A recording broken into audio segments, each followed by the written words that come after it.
এবং শৃঙ্খলা মেইনটেইন করে বাস্তবায়ন করতে হবে। যখন এগুলো বাস্তবায়ন করব, দলাদলি করা যাবে না, ভেদাভেদ করা যাবে না। একইভাবে আমাদের গুরু জেমস আসার আগে শুধু একটি কথাই বলেছেন, যদি সেখানে শৃঙ্খলা থাকে আমি আমার প্রত্যেকটি গান গাইব,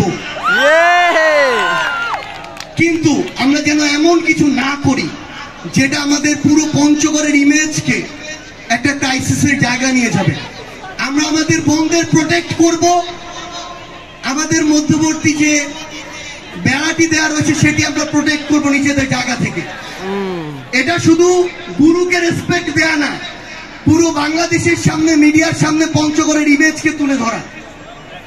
আজকে দেশের সেরা একজন আর্টিস্ট আসছে, আমরা কথা দিয়ে যাচ্ছি আগামীর পঞ্চগড়ে পৃথিবীর অন্যতম সেরা যারা পারফর্মার তারা আসবে।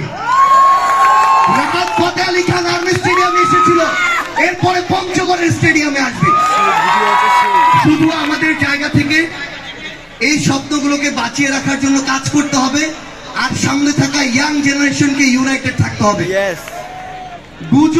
গুজব ছড়াবে, হাজার হাজার কোটি টাকা পাচার করে মুখে চুনকালি মেখে যখন আপনাদের সামনে দাঁড়াতে পারে না, তখন কাঁটাতারের উপার থেকে তার আম্মার কথায় প্রোপাগান্ডা ছড়ায়। তাদের জননী এবং তাদের কোন সন্তানকে এই বাংলাদেশে আমরা আর প্রশ্রয় দিব না। আমরা জাস্ট আপনাদেরকে একটা অনুরোধই করব, এই পঞ্চগড়ে আমাদের সবারই অনেক স্বপ্ন, এগুলো যেন আমরা বাস্তবায়ন করতে পারি, এই অনুরোধটুকু থাকবে। প্রোগ্রাম শেষ করে সুন্দরভাবে আমরা শৃঙ্খলিতভাবে একটু চলে যাব এবং আমাদের বোনদের নিরাপত্তার ব্যবস্থাটুকু করব। আমাদের এখন যে ইনস্ট্রুমেন্ট, সেই ইনস্ট্রুমেন্ট চেক হবে। গুরু বলেছেন উনি আর 4 থেকে 5 মিনিটের ভিতরেই আমাদের এখানে আসবেন এবং এরপরে মঞ্চে উঠবেন। গুরু আসলে রক্তে উত্তেজনা অনেক বেড়ে যায়।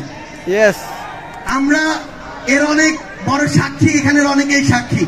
সেই উত্তেজনাকে কন্ট্রোল করাটা ইম্পর্টেন্ট, কারণ গুরু